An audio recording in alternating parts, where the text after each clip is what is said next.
एक अभियुक्त को पैरोल देकर भारतीय जनता पार्टी के समर्थन में प्रचार प्रसार कराना, ये शर्मनाक है।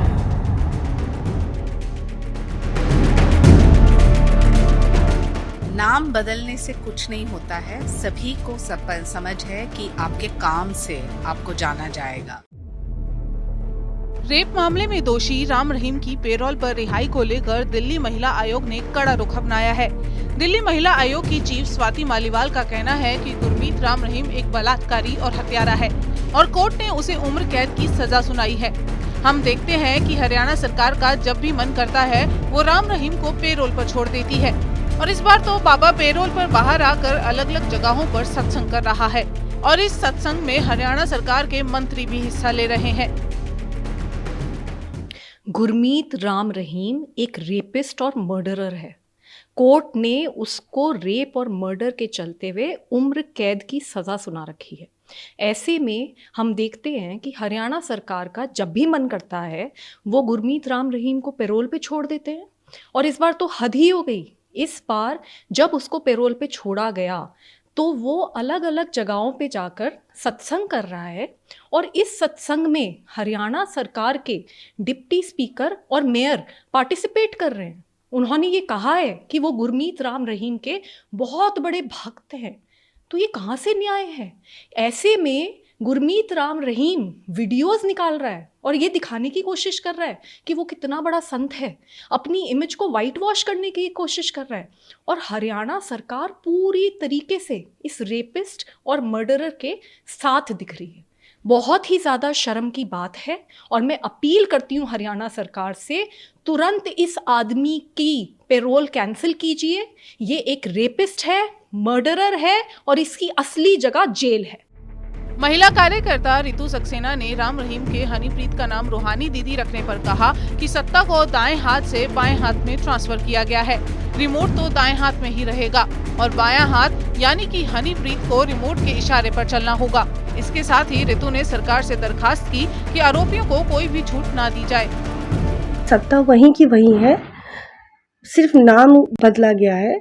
पहले सीधे हाथ में सत्ता थी, अब उसी सीधे हाथ से ट्रांसफर होके वो बाएं हाथ में आ गई है। नाम एक ही है। अब वो सत्ता जब बाएं हाथ में आ गई तो उनके सीधे हाथ में वो रिमोट रहेगा और वो रोबोट की तरह वो बायां हाथ काम करेगा। वो अपनी सत्ता को अब रिमोट के हिसाब से चलाया जाएगा, वो रोबोट का काम करेगा। हनीप्रीत, जिसका नाम रूहानी रखा गया है, वो एक ही सिक्के के दो पहलू हैं और मुझे नहीं लगता कि ये उचित है। और अगर उन्होंने कुछ गलत किया है और मासूमों की भावनाओं के साथ खेला है तो उनको सज़ा मिलनी चाहिए। मेरे तो सरकार से दरख्वास्त है कि ऐसे लोगों को खुली छूट नहीं देनी चाहिए। कानपुर से महिला कार्यकर्ता वर्षा मिश्रा ने डेरा सच्चा सौदा के प्रमुख गुरमीत राम रहीम के हनीप्रीत का नाम रूहानी दीदी रखने पर इसे राजनीतिक प्रोपेगेंडा बताया है और इसके साथ ही राम रहीम और हनीप्रीत के रिश्ते पर सवालिया निशान भी उठाए हैं।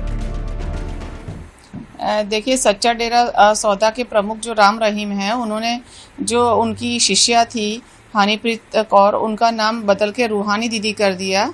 उसके पीछे मुझे दो वजह समझ में आती हैं कि एक तो पॉलिटिकली उनका कुछ एजेंडा रहा कि वो उनके जो डेरा सौदा है उनकी उत्तराधिकारी मानी जा रही थी, तो शायद उनका नाम बदलने की वजह से ये वजह थी कि उनको अपना एकाधिकार जताना था कि वही प्रमुख है। और दूसरी चीज़ ये है कि जो उन्होंने कहा कि ये हमारी डॉटर हैं, ये हमारी गोद ली हुई बेटी हैं, तो और उनका नाम हम बदलने का वो रखते हैं, हक रखते हैं, रूहानी दीदी कर दिया हनीप्रीत कौर से। तो उसमें ये है कि पहली चीज़ तो ये है कि नाम बदलने से किसी की फितरत नहीं बदल जाती है। जो भी मीडिया के सामने उन लोगों का जो घिनौना सच आया था सामने, वो अगर सच है तो और वो सच साबित होता है कोर्ट में, तो पिता और पुत्री के पवित्र रिश्ते को कलंकित करते हुए दोनों लोग नज़र आते हैं। और दूसरी चीज़ ये है कि उन लोगों को, डेरा प्रमुख को, ये सब कंट्रोवर्सी क्रिएट करने की जगह अपने पापों का प्रायश्चित किया जाए। और बहुत सारी बेटियां जो किसी न किसी की डॉटर रही हैं, जिनके साथ उन्होंने दुष्कर्म किए हैं, गंदा व्यवहार किया है, उनका शोषण किया है, उन लोगों की सबकी माफ़ी मांगते हुए उनको प्रायश्चित करना चाहिए और कानून को उनको कड़ी से कड़ी जमानत न देते हुए कड़ी से कड़ी सज़ा देनी चाहिए। ये जो राम रहीम है उनका अपराध किसी रेपिस्ट से कम नहीं है। ये कानून को संज्ञान में लेना चाहिए और ऐसे लोगों को समाज और कानून को बिल्कुल भी माफ़ नहीं करना चाहिए। मुंबई से बीजेपी की नेता शैना ने हनीप्रीत के रूहानी दीदी के नाम बदलने पर कहा कि नाम बदलने से कुछ नहीं होता। आपके अच्छे काम से लोग आपको जानते हैं। जब काम ही अच्छा नहीं होगा तो नाम बदलने से क्या हो जाएगा। नाम बदलने से कुछ नहीं होता है। सभी को समझ है कि आपके काम से आपको जाना जाएगा। राम रहीम के पेरोल पर बाहर आने को लेकर दिल्ली से जेडीयू नेता का भी बयान आया है। जेडीयू के नेता केसी त्यागी ने मनोहर सरकार पर कड़े बोल बोले हैं।